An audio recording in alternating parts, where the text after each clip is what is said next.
Women performers have been around since the 1950s, with artists like Willie Mae, Big Mama Thornton, Ruth Brown, and Laverne Baker. Big Mama Thornton was best known for recording the original version of the song Hound Dog, which would later be made famous by Elvis Presley. Wag your tail, but I ain't gonna feed you no more. Other notable artists of the time were Lady Bo, Bonnie Guitar, Jean Chapel, Wanda Jackson, Cordell Jackson, and Brenda Lee. The girl group genre became the first type of music that explicitly featured women. One of the most notable groups of that genre was the Shangri-Las. Known for defying the stereotypes of that era, the Shangri-Las often wrote songs with themes of death and heartache instead of your normal teenaged angst. They also defeated the stereotypes of that genre by wearing pants, ruffled shirts, and go-go boots. The British invasion led to the end of the girl group era, and many hit-making women saw the end of their careers. But with any ending, there is a new beginning. Petula Clark is a British singer. She broke US charts with the song Downtown in 1965, but only years after finding success in Europe. The opposite started to happen too, as more American bands started to find success in Europe. A great example of that is Goldie and the Gingerbreads. Despite their great success in the UK, the lack of success that they had in the US led them not being referred to as the first girl rock group in a lot of American rock history books. They were thought of as a novelty, being an actual band instead of a group that just performed. But unlike most bands of that time that would be insulted by the novelty stigma, they used it to their advantage to get more shows and to prove more people wrong. During this time, we also saw the rise of artists like Aretha Franklin and Tina Turner. We also saw the rise in popularity of political folk music. Joan Baez and Peter, Paul and Mary were amongst the first politically inspired artists. One of the most well-known artists to come up from that time period was Janis Joplin. Joplin often referred to herself as a weirdo amongst fools. It was the unstructured nature of her voice that made her both attractive and vulnerable. It was attractive in that it was unusual for a white woman to have that type of voice, but it made her vulnerable because that means that a bunch of people would want to listen to her, and it just had added pressure, which later led to her death. She would later join the infamous 27 Club after committing suicide at the age of 27.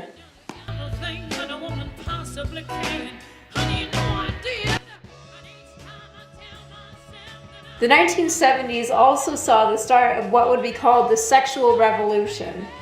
It was an attempt to redefine the sexual stereotypes of women, but it failed to do so horribly.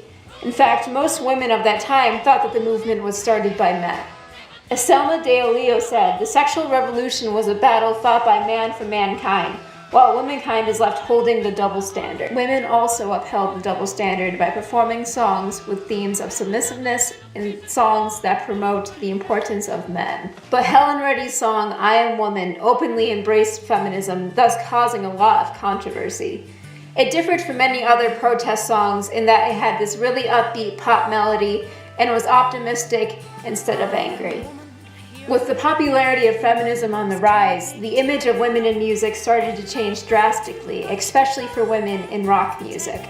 Suzi Quatro started the tough girl image by wearing biker outfits. This was often seen as a joke, but she shocked critics when the single Stumbling In reached number 5. She would later inspire Joan Jett to start the group The Runaways. The Runaways pretty much fell apart as soon as they started. In fact, most of the members found more success in their solo careers than they did with the Runaways. They fell apart due to issues with members and manager Kim Fowley. The guitarist Lita Ford later described Fowley as, "He was rude and disgusting and I thought he was a pig." Arguably, one of the most successful female-fronted bands of that point was Heart. They managed to defeat the women first, performers second stereotype. On the topic of women performers, Ann Wilson said, "They either try to be rockers in the sense that they are male, or they try to become super sexual, so sexual that no normal person can relate to them." 1976 saw the start of the punk revolution. Notable artists being Yoko Ono, Patti Smith, the X-Ray Spex, the Slits, and Blondie. The X-Ray Specs saw success with their song Oh Bondage, Up Yours. The song used irony to defeat the idea of objectifying women.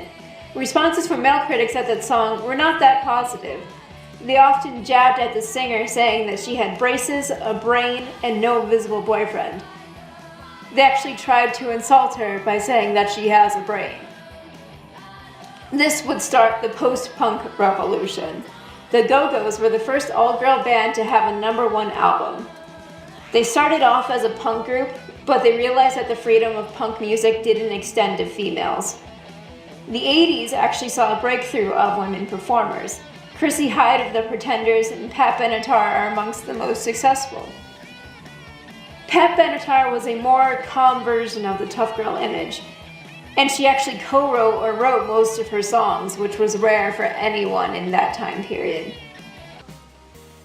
She often talked about serious issues such as child abuse in songs like Hell is for Children. Of a wounded child, because hell is for children. But despite her effort to be sexless on stage, the media still made her into a sex symbol. MTV premiered in August 1981. It introduced music videos to America. It brought this whole entire new scheme to music that made it wonderful and beautiful. But it also made life harder for those trying to not focus on image. Performers like Annie Lennox and Cyndi Lauper used humor to create their image. Lennox would reveal her androgynous style in the video Sweet Dreams. Sweet dreams are made of these. Who am I? She also started the trend of gender bending, the male example of that being Boy George. On her image, she said, "I do not want to be seen as a girl singer wearing pretty dresses. I do not want to change sexual labels, but I want to sidestep them." At this time, women were also starting to make notable headway in heavy metal music. But both creators and musicians were generally overlooked and ignored. The dismission of female musicians in heavy metal music was accepted by both fans, male and female. Penelope Spheres, creator of the decade of Western civilization, the metal years, was quoted saying, "They worked out this man-woman relationship that puts the women in a very medieval submissive role." Of women hard rockers in the 80s, only Joan Jett made the charts consistently. Another successful heavy metal artist of that time was Lita Ford. She was the ex-lead guitarist of the Runaways and found success with her 1983 album Out for Blood. Sharon Osbourne would later become her manager, and her first major single, Close My Eyes Forever, was actually co-written by Ozzy Osbourne. She also worked with members of Motorhead and Motley Crue. Another successful band of that time was the Vixens, but they weren't successful for their music. They were successful for the fact that they were the first all-female metal band to be signed to a major record label. Major record labels at that point were often hesitant towards any metal band with any female in them because it was viewed as unsellable. This was a major event for women in heavy metal music. Although the Vixens were eventually dropped from the label, it still proved that things like that were possible. But despite the success of all these bands and all the way that we have come, it has seemed that not much has changed. In fact, a lot of people can't even recall a lot of the artists or bands I just mentioned to you, purely because of the fact that they weren't mentioned in a lot of rock histories. And this brings us to today, and thus to my point. It was not possible for me to do the next part of this project without taking surveys and doing interviews. The graph that you see in front of you is from the surveys that I've given out. And during these surveys, I asked 4 questions. What's your gender? Are you a musician? Are you not a musician? What's your perception of women in hard rock, rock, and heavy metal music? And what bands could you think of those above genres? I needed these graphs to know what I was working with and know the demographic of people that I was reaching out for. Because without knowing the demographic of people I was working for, I would not know how to teach this whole entire issue. I also did interviews with these lovely people. I did interviews with these people because they're all members of the music community, and all in different ways. Some of them were musicians, some of them were fans, and there's obviously the difference between genders. I started off asking them the same questions I asked people from the surveys. The first question I asked them is, what bands do you think of? And the most popular bands from my interviews were I Wrestled a Bear Once, In This Moment, Flyleaf, and OTEP. And the most popular bands from the surveys that I took were Paramore with 23, and actually the next highest percentage was of people that couldn't think of a band with a female with 18, and then Evanescence was 17, Flyleaf with 15, and In This Moment with 8, and it just goes on from there. From the survey, 62 bands were named from 66 people surveyed with no limit on how many bands they could name. So some people named 2 bands and some people named 15 bands. This was both surprising and not surprising because I was shocked at having 62 bands, but I was also not shocked at the fact that it was still less than the number of people I surveyed. Like I said before, the people I interviewed in person, I interviewed with a purpose because I knew that their experiences would be different as male musicians, female musicians, and fans. I started off with the whole entire topic of sexism in the metal community, and all of them agreed without a doubt that that still exists and that it's still something that's very thriving.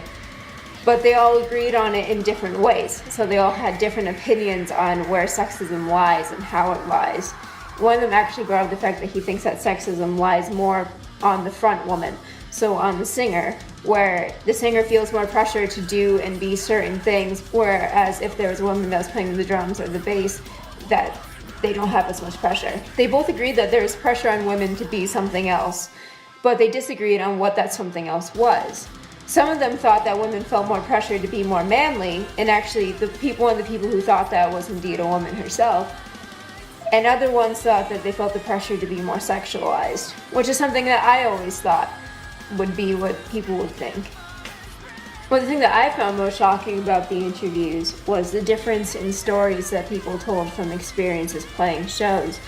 A lot of the people that I interviewed are people that I worked with personally, and that's why I interviewed them, because I wanted to see if there was differences between what they thought of our performances and what they didn't think of our performances. And when I interviewed male counterparts in my band, in my own band, a lot of them talked about the new friends that they made and their perfect social experiences and how fun it was to play live. But when I talked to Emily about it, whom I was in a band with for about a year, she pretty much said that people had no problem telling us that we didn't belong there, me and her. And she talked about stories of times when we'd be, harassed by bouncers at bogeys, and we'd have our genders questioned and our ability to be there questioned, and we would sit in the back room and no one would talk to us, not particularly because we're social people, which we're not, but at the same point we weren't being antisocial either. Just people had this, natural curiosity about us, and they would try to avoid us because we're such a rarity, and especially in an already small metal community, and we're already odd people besides our gender. But it was interesting to see the vast difference. It wasn't like, a small difference where people were like, oh, we still got harassed, but, we still had a good time. It was completely different. Like, there was things that happened to me and Emily that people didn't even know about. And there's a bunch of stories that I could get into that I really don't want to get into right now. Then I delved into this question. After we talked about stuff like that, I asked them why. Why do you think that there's sexism, period, in the type of music? And this is the best answer that I got. I said before, if you can go on wearing tight-ass jeans that go around your crotch, why can't I wear tight-ass jeans that go around my crotch? I see no problem with it Yeah. personally. It's almost like it's because it's double standard. There's double standard, and I honestly blame a lot of it on the PMRC. Yeah. Tipper Gore, her whole thing was, with hard rock and metal music, was she didn't like the fact that metal is still, to this day, a very sexual style of music. Yeah. Whether not it be, necessarily lyrically. Not lyrically, but when you watch the performances, it's a very sexual experience.